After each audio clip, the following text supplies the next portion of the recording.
Sabe aquela situação de um processo na justiça que simplesmente não anda, que fica parado por meses, às vezes até mais de um ano, por causa de um único documento que alguém não entregou?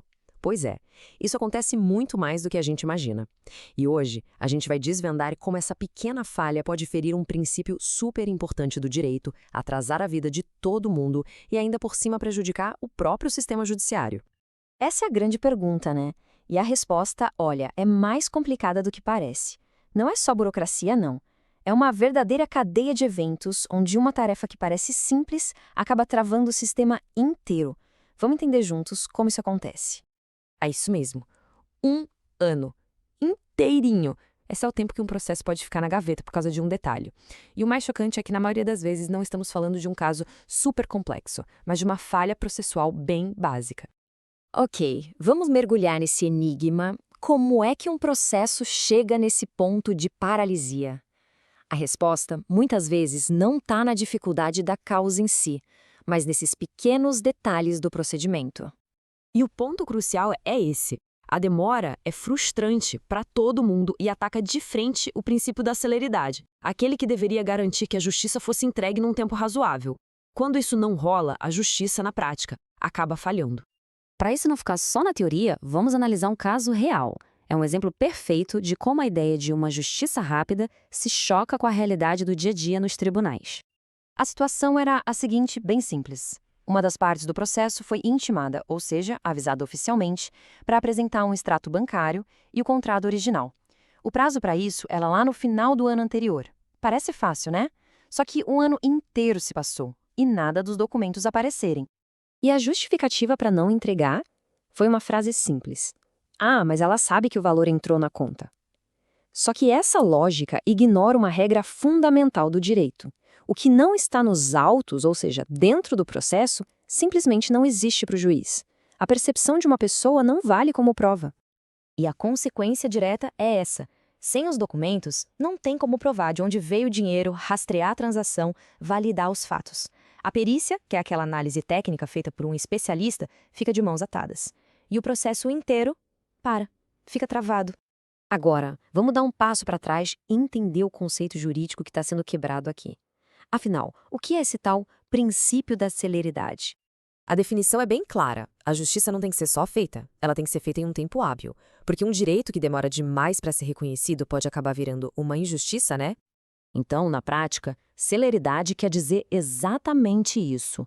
Um processo que anda, que é eficiente, sem enrolação e sem aquelas manobras para ganhar tempo. O objetivo é fazer com que o sistema judicial funcione para quem realmente precisa, entregando resultados justos e rápidos. Certo, mas a pergunta que não quer calar é: como é que alguns dias de prazo se transformam em um ano inteiro de espera? Vamos dissecar o caminho burocrático que faz isso acontecer.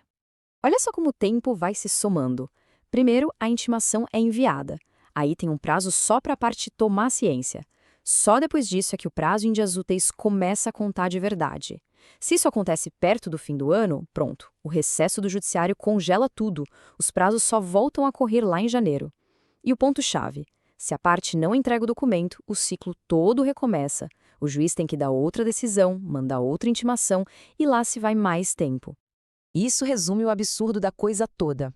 Um trabalho técnico, a perícia, que talvez levasse 10 dias para ser concluído, acaba sendo adiado por um ano inteiro por causa de um único documento que não foi entregue. E essa espera toda tem um custo, claro. E não é só um custo de tempo, não. É um custo financeiro, emocional e, inclusive, um custo para a confiança que as pessoas têm no sistema de justiça. O contraste é gritante e afeta a vida das pessoas de verdade. De um lado, com a justiça lenta, o que a gente tem? Dinheiro parado, nome sujo, erros que nunca são corrigidos e um desgaste emocional enorme. Do outro lado, uma justiça ágil traz solução, paz de espírito e ainda por cima economiza recursos para todo mundo. E o problema vai muito além das pessoas diretamente envolvidas. Ele afeta o sistema inteiro. O processo travado prejudica quem busca uma solução, dificulta o trabalho dos especialistas, aumenta os custos e, no fim das contas, ajuda a congestionar ainda mais o judiciário. E pior, cada atraso desses desgasta a confiança da sociedade na eficácia da justiça. E aqui tem um ponto que é fundamental e até meio irônico. Muitas vezes, a própria pessoa que está atrasando a entrega do documento está, na verdade, adiando a proteção do seu próprio direito. Pensa só, se ela foi mesmo vítima de uma fraude, a demora em provar isso só a prejudica. Então, diante de tudo isso, tem solução? Tem sim, e muitas vezes ela é bem mais simples do que parece. Depende principalmente da colaboração de quem está dentro do processo. A lógica é bem direta. Para quem está em processo e recebe uma intimação para entregar documentos, a orientação é clara: organiza e entrega. É uma corrente de causa e efeito.